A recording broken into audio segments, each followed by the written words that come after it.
Pemirsa, Anda kembali di Kabar Siang. Pada segmen ini pemirsa, kami akan ajak Anda untuk berbincang bersama dengan Timnas Putri Indonesia menjelang persiapan Piala AFF Wanita 2024. Namun sebelum itu kita akan menuju terlebih dahulu ke Mabes Polri karena sesaat lagi informasinya ini akan ada press release yang disampaikan terkait dengan pencapaian Des Narkoba dari Mabes Polri. Semua masih diberikan kesehatan dan juga kesempatan untuk bersama-sama hadir di Rupatama Mabes Polri dalam acara konferensi pers pencapaian Des Pemberantasan Narkoba Program Astacita Presiden Republik Indonesia. Selanjutnya marilah bersama-sama kita menyimak konferensi pers oleh Menko Polhukam Republik Indonesia. Kepada yang terhormat Jenderal Polisi Purnawirawan Profesor Dr. Budi Gunawan SH MSI PSD dengan hormat disilakan. Rekan-rekan media sekalian yang saya hormati,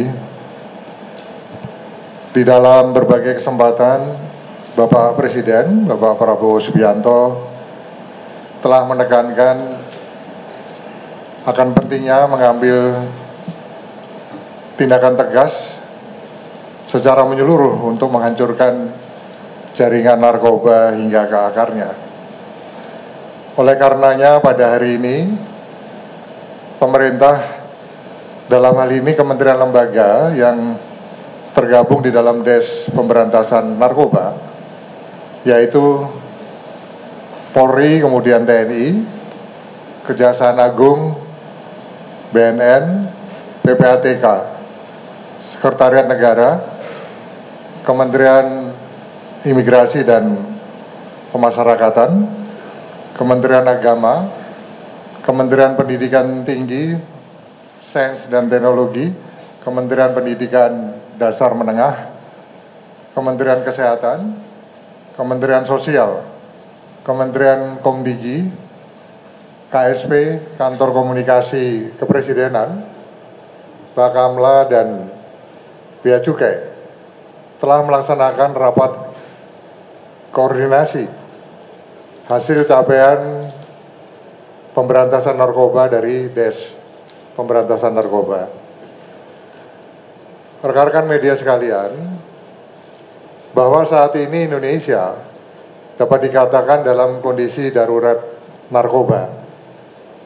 Karena Indonesia bukan hanya sekedar menjadi konsumen narkoba, namun juga sudah menjadi target pasar dan bahkan menjadi salah satu produsen narkoba di dunia ini. Jumlah pengguna narkoba di Indonesia cukup besar dan peredarannya semakin meluas.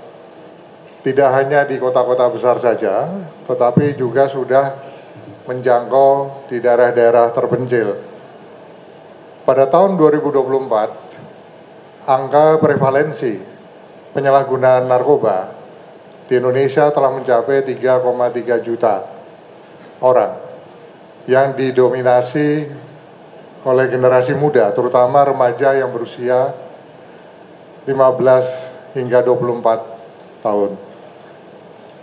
Selanjutnya berdasarkan laporan intelijen keuangan, dalam kurun waktu periode tahun 2022 hingga 2024, total perputaran dana tindak pidana pencucian uang narkotika mencapai 99 triliun rupiah. Oleh karenanya menindaklanjuti arahan dan perintah Bapak Presiden, Bapak Prabowo Subianto, maka Des Pemberantasan Narkoba akan terus melakukan upaya-upaya penindakan dan penegakan hukum secara lebih masif dan keras, termasuk penelusuran dan pemblokiran aliran dana,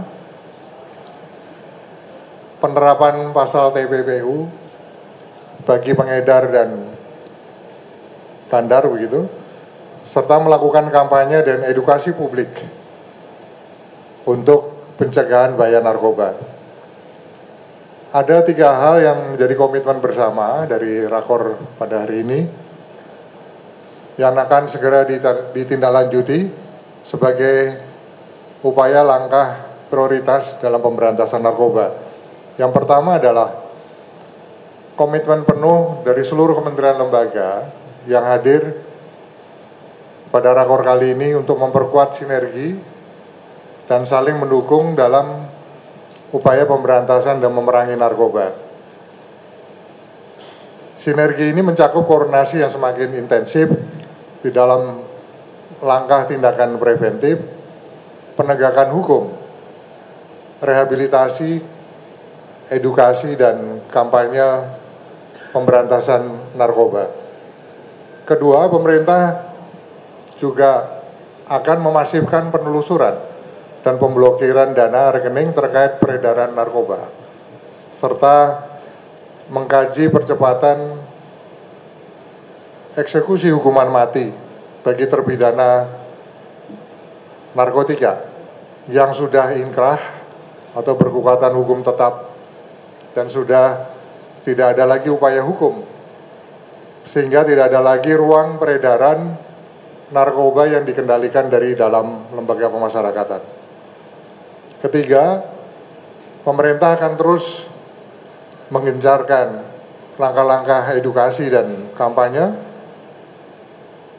bahaya narkoba kepada komunitas masyarakat, komunitas pelajar, mahasiswa, dan berbagai kelompok lainnya melalui penggunaan berbagai platform untuk meningkatkan kesadaran tentang bahaya narkoba dan mencegah penyalahgunaan narkotika sejak usia dini.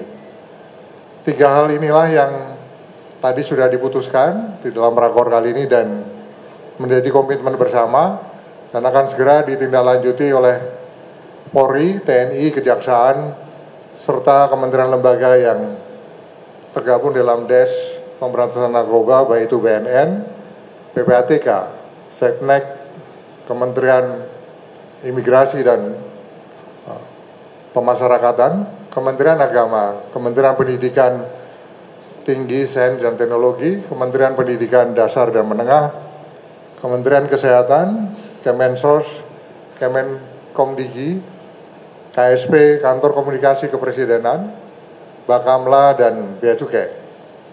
Sebagai wujud komitmen bersama pada rakor Des Pemberantasan Narkoba pada hari ini. Saya kira itu yang bisa saya sampaikan sebagai penjelasan pada kesempatan pers rilis kali ini, dan selanjutnya saya persilakan pada Pak Kapolri untuk bisa menyampaikan hal-hal yang terkait dengan upaya maupun pengungkapan barang bukti, hasil pengungkapan barang bukti yang terkait dengan narkoba. Saya persilakan. Assalamualaikum warahmatullahi wabarakatuh. Salam sejahtera bagi kita semua, Om Swastiastu, Namo Buddhaya, salam kebajikan. Yang terhormat Bapak Menko Polkam, Bapak Jenderal Polisi Purnawirawan Profesor Dr. Budi Gunawan, beserta seluruh pejabat pendamping yang kami hormati, Bapak Jaksa Agung, Bapak Menteri Imigrasi dan Pemasyarakatan, serta seluruh Bapak dan Ibu Menteri yang tergabung dalam 23 kementerian lembaga. Menambahkan apa yang baru saja ditekankan oleh Bapak Menko Polkam, dalam hal ini kembali kami sampaikan bahwa Bapak Presiden Republik Indonesia, beliau sangat serius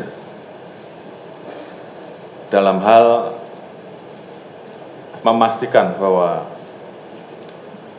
peredaran narkoba yang berdampak terhadap generasi muda ini betul-betul harus bisa diberantas semaksimal mungkin, mulai dari hulu hingga ke hilir. Oleh karena itu, beliau membentuk Des Pemberantasan Narkoba, di mana Bapak Menko Polkam sebagai pengarah dan kami diberikan tugas sebagai Ketua Des. Sebagaimana kita ketahui, mungkin secara umum saya sampaikan kepada rekan-rekan bahwa saat ini kita terus memerangi dan memberantas sindikat internasional, khususnya yang selama ini melakukan operasinya di Indonesia. Ada 2 kelompok besar, yaitu sindikat Golden Crescent dan sindikat Golden Triangle. Terkait dengan hal tersebut, tentunya kami akan melaporkan proses dan tindak lanjut dari pembentukan Des Narkoba, di mana di dalamnya ada 5 pokja, yaitu pencegahan, penegakan hukum, TPPU, rehabilitasi, dan publikasi.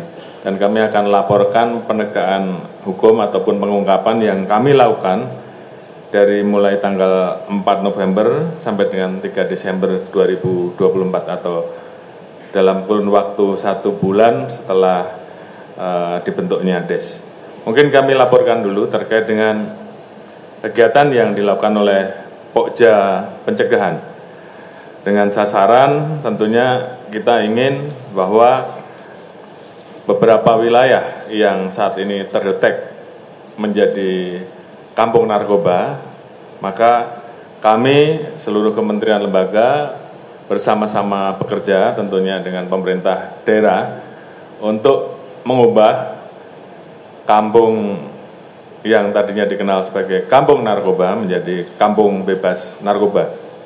Ada kurang lebih 2.900 kampung narkoba yang saat ini terdetek oleh kita, dan secara bertahap saat ini sudah ada kurang lebih 90 kampung yang kita garap secara khusus untuk kita ubah dari yang tadinya kampung narkoba menjadi kampung bebas narkoba dengan berbagai macam kegiatan, mulai dari program-program penyuluhan sampai dengan program edukasi, termasuk masukkan beberapa kurikulum kegiatan pendidikan di sekolah, sehingga semuanya kita kerjakan secara simultan, termasuk juga melakukan upaya penegakan hukum di dalamnya.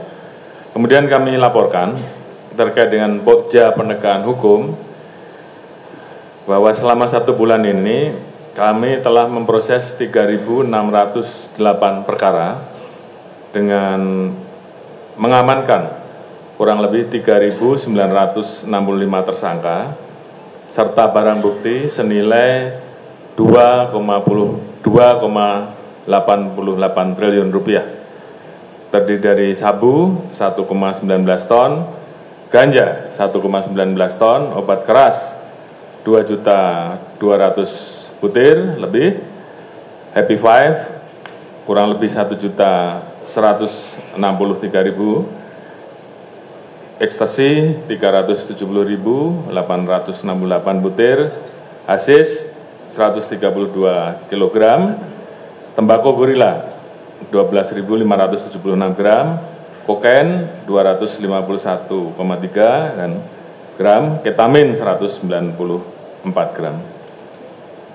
Kemudian kami juga melakukan proses TPPU terkait dengan pengungkapan yang kita laksanakan, khususnya terkait dengan pengedar besar. Ada 5 laporan polisi yang saat ini kita proses dengan tindak pidana pencucian uang, dan sampai saat ini total aset yang bisa kita amankan sekitar 126,84 miliar, dan proses ini masih terus berlangsung untuk memastikan seluruh yang terafiliasi dengan proses pencucian uang tersebut bisa kami amankan.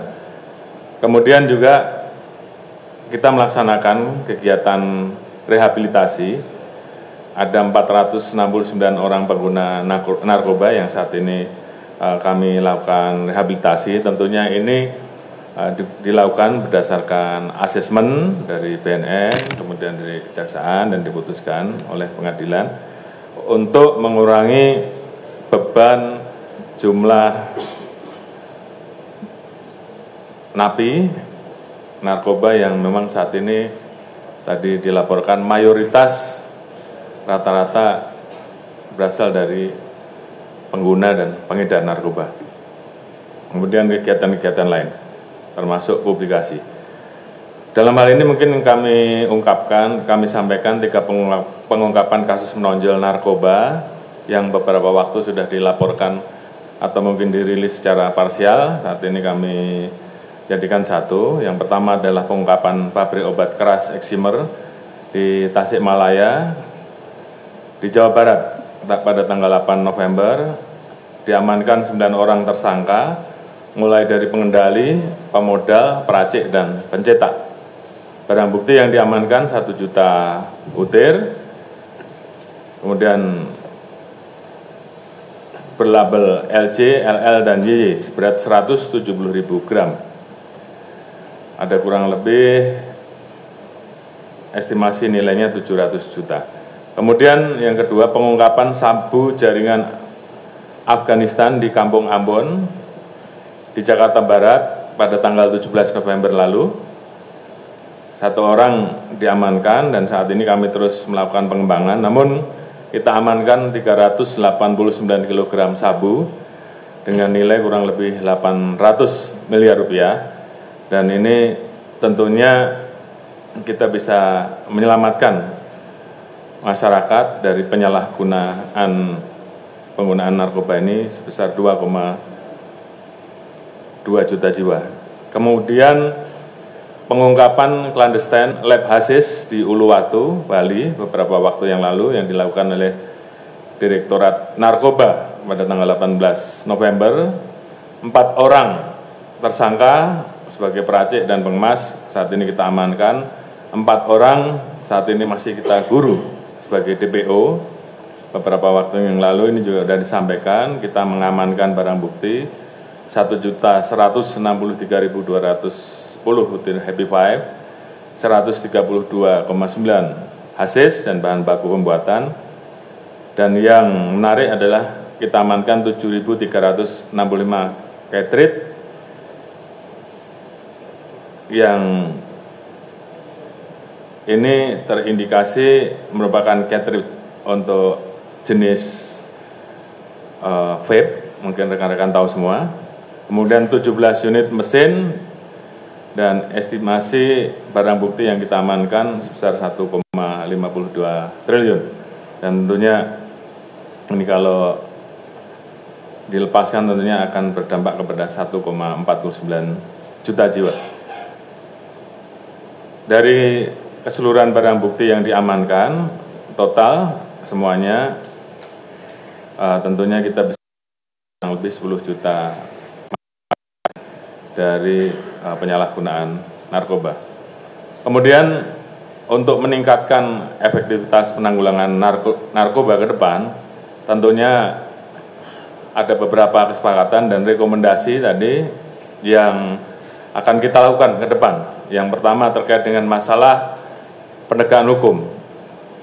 Jadi kita rapatkan, mohon izin Bapak Menko Polhukam, kami sampaikan kepada rekan-rekan semua bahwa kita sepakat untuk memberikan hukuman maksimal kepada semua pengedar dan bandar yang tertangkap. Tadi Pak Kejaksaan Agung juga sudah sangat mendukung, demikian juga kita harapkan nanti dari teman-teman Mahkamah Agung juga memberikan hukuman vonis yang maksimal.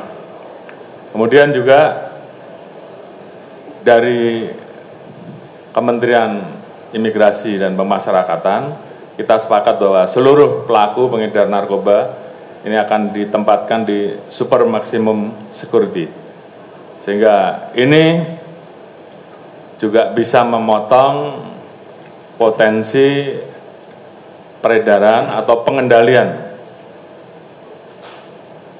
jual beli narkoba yang masih dikendalikan atau dilakukan oleh para yang divonis mati ataupun seumur hidup. Ini kita lakukan dan mudah-mudahan ini juga berdampak. Kemudian juga melakukan pengawasan dan pendampingan terhadap yang sudah selesai menjalani hukuman oleh Kementerian IMPAS, BNN, dan Polri, sehingga memastikan bahwa mereka yang sudah keluar itu mereka tidak melakukan kegiatannya lagi. Kemudian terkait dengan bidang pencegahan, tadi sudah disampaikan bahwa kita terus melakukan kerjasama, baik mulai dari edukasi yang dilaksanakan oleh kementerian lembaga terkait, termasuk mewajibkan setiap tempat yang ditengarai akan digunakan menjadi tempat-tempat yang